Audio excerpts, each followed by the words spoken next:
नमस्कार, जय माता दी। मैं हूँ आपके अपनी लाइफ डिज़ाइनर जीतू आचार्य। वैशाख पूर्णिमा बुद्ध पूर्णिमा भी है इस दिन, और ख़ास करके कहते हैं कि ये वैशाख महीने का आखिरी पड़ाव होता है। इस दिन किस दिन मनाना है आपने बुद्ध पूर्णिमा यानी वैशाख पूर्णिमा का त्यौहार। तिथि की बात करते हैं। 4 मई को रात को 11:45 पर तिथि शुरू होगी, जो कि पूर्णिमा तिथि होगी, और इसकी समाप्ति होगी 5 मई को रात को 11:04 पे। और ये लगभग रात्रि के समय अगर के हम 2 ग्रहों की स्थिति देखें, पूर्णिमा कब होती है? जब चंद्रमा और सूर्य आमने सामने होते हैं, और अमावस्या तब होती है जब ये दोनों साथ में होते हैं। लेकिन वैशाख पूर्णिमा के दिन की आपको एक खासियत और बताते हैं। जब ये तिथि समापन के आसपास है, यानी लगभग रात के 11 बजे की अगर हम बात करते हैं, चंद्रमा और सूर्य की जो डिग्री है ये ऑलमोस्ट ऑल एक जैसी होती है। चंद्रमा एक्सेस डिग्री में चल चुका होता है और सूर्य भी कहीं एक्सेस डिग्री में आगे होता है। तो ये दोनों की जो डिग्री का कंसर्न भी होता है, ये भी ऑलमोस्ट ऑल सिमिलर के आसपास होता है। यानी पूर्णिमा में चंद्रमा अगर हम देखते हैं तो चंद्रमा बहुत कहते हैं ना फ्लक्चुएट, जिनकी कुंडलियों में चंद्रमा होता है, नीच का चंद्रमा होता है, या फिर स्थिति उसकी अच्छी नहीं होती है, ऐसे लोगों को खास करके पूर्णिमा के उपाय ज़रूर करने चाहिए। बुद्ध पूर्णिमा और अगर कि हम वैशाख पूर्णिमा की बात करते हैं तो ये आपने 5 तारीख को मनानी है। ये पूर्णिमा व्रत आप 5 तारीख का कर सकते हैं, क्योंकि 4 की रात्रि में ये तिथि शुरू हो रही है। उदया तिथि के हिसाब से भी 5 तारीख को ही पूर्णिमा है, और रात्रि जब चंद्रमा निकल जाता है, चंद्रमा दर्शन देता है, उस समय भी 5 तारीख को ही ये तिथि आ रही है। ऐसे तो हर महीने एक पूर्णिमा होती है, लेकिन वैशाख महीने की पूर्णिमा का खास महत्व होता है। पूर्णिमा का कंसर्न घटते बढ़ते चंद्रमा के साथ रहता है, लेकिन पूर्णिमा का महत्व आप लोगों के जीवन में सबसे ज़्यादा प्रभाव डालता है। पूर्णिमा के दिन किसी भी उपाय को आप कर सकते हैं।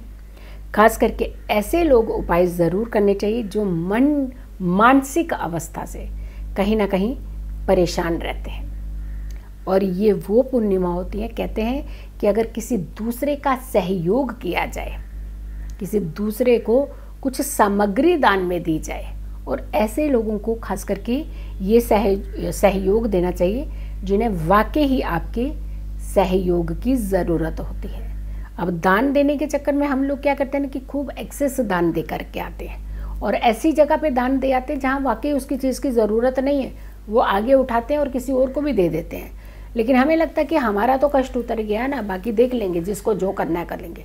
नहीं, दान का खास महत्व तब होता है जिससे वाकई ही उस चीज़ की ज़रूरत है और आपने वो सामग्री उस व्यक्ति तक पहुंचाई।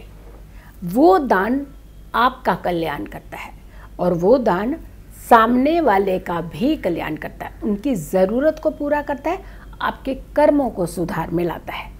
तो ये कभी भी हमेशा ध्यान रखिएगा, दान जब भी करें तो ऐसे व्यक्ति को ही करें जिसे वाकई ही दान की ज़रूरत होती है। हाँ, डेफिनेटली आप ऐसा नहीं है कि आप विद्वान जो बहुत सारे पंडित जी होते हैं उन्हें आप नहीं चीज़ें दें, ऐसा नहीं है। लेकिन अगर जिसको भूख की ज़रूरत है, जिसको खाना है, जिसको पेट भर खाना चाहिए, वही तो पेट भर के खाना खा पाएगा ना। जिसके पास ऑलरेडी जिसका पेट भरा होगा वो कैसे खाना खाएगा। तो जब भी आप ये ध्यान रखिए, जिसे ज़रूरत है उसे आप सामग्री ज़रूर देनी चाहिए। कष्ट दूर होते हैं, परेशानियां दूर होती हैं, तकलीफ़ें दूर होती हैं, अच्छे अच्छे कार्य आपके बनते हैं। कहते हैं ना, बहुत सारे हमारे कार्य जो रुकते हैं, परेशान रहते हैं, कोई भी काम करते हैं तो सिरे नहीं चढ़ता है, तो कहीं ना कहीं दान से भी इसका रास्ता जाता है।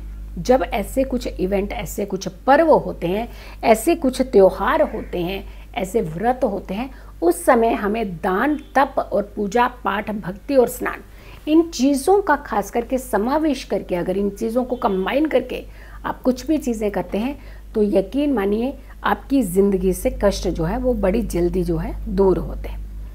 पूजा ज़रूर करनी चाहिए, जितना आप स्मरण कर सके माँ लक्ष्मी का, भगवान विष्णु की आराधना, चंद्रदेव की आराधना करनी चाहिए। पूर्णिमा में चंद्रमा को अर्घ देना चाहिए। बहुत सारी चीज़ें जो हैं वो आप इस समय करते हैं, लेकिन खास करके कहते हैं कि इस समय आप पूर्णिमा के दिन मोती धारण कर सकते हैं, चांदी धारण कर सकते हैं। इसके अलावा सफ़ेद चंदन की माला अगर आप धारण करते हैं तो आपका मन बहुत शांत होता है। बहुत सारे लोग जो ज़्यादा उत्तेजित रहते हैं, गुस्सा जल्दी आता है, एंजाइटी जिनको ज़्यादा होती है, बीमार बार बार पड़ते हैं, मूड स्विंग्स जो होते हैं, खास करके बच्चों के भी होते हैं और बड़े लोगों को भी होते हैं। ऐसा नहीं है कि ये जो प्रॉब्लम है ये बच्चों में या फिर यंगस्टर में ज़्यादा है। तो एंजाइटी और मूड स्विंग्स जो है वो बड़ों के भी होते हैं, और इनफैक्ट ये कहें कि बड़ों के ज़्यादा होते हैं मूड स्विंग्स अगर के ये चंद्रमा किसी भी कुंडली में पीड़ित होता है। तो ऐसे लोगों को चंदन की एक माला लेनी चाहिए। माला के पूरे 108 मनके होते हैं, वो एक मोती होते हैं। तो हर 108 मोती के ऊपर, हर एक मोती के ऊपर सफ़ेद चंदन गंगा जल मिला करके आपने उससे तिलक करना है।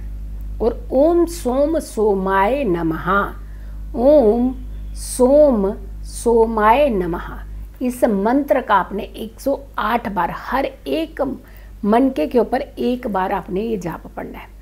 और इस माला को ऐसे व्यक्ति को धारण करवा देना चाहिए जो बहुत ज़्यादा गुस्से में रहता है, बहुत ज़्यादा उत्तेजित रहता है, या फिर जिसका मूड बार बार स्विंग होता है, या फिर वो बहुत ज़्यादा विचलित रहता है, डिप्रेशन के जल्दी जो शिकार हो रहे हैं। तो ऐसे लोगों को इस माला को धारण करवा देना चाहिए पूर्णिमा के दिन, और ख़ास करके वैशाख पूर्णिमा के, जो कि 5 मई की है, और ये वैशाख महीने का आखिरी पड़ाव भी होता है।